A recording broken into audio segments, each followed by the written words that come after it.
Първо, след направената диагностика и сеанса, който проведохме с теб, ситуацията, в която ти изпитваш дискомфорт, че заради огромните грешки, които е допуснала твоята колежка, ти трябва да оправяш документите 3 месеца, много големи грешки е допуснала и там се чувстваше в ситуацията ощетен. Сега чувството на ощетен усещаш ли го?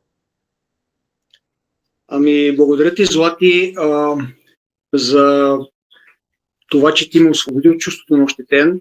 Аз не го усещам това чувство, а то всъщност се оказа, че ми е пречело в много, много назад във времето, всъщност до днешно време, преди да го осъзная.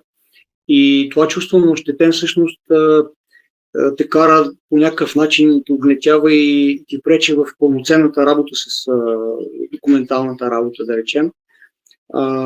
Така че този дискомфорт, неосъзнат по някакъв начин, ти се справи като блестящ професионалист и го изкара на повърхността, за да може първо да го изкараш, да го осветиме, да го видим какво е, и след това да го отработим, да го пуснем, така да се каже, да си ходи, защото повече няма работа там в подсъзнанието, а работата с подсъзнанието наистина така се отдава на хора, които разбират от работата си, които професионално знаят как да го направят, за което ти благодаря и се чувствам облегчен.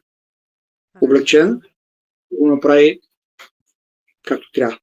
Благодаря ти и аз също. Пожелавам ти прекрасен и успешен ден. И до нови срещи! До нови срещи!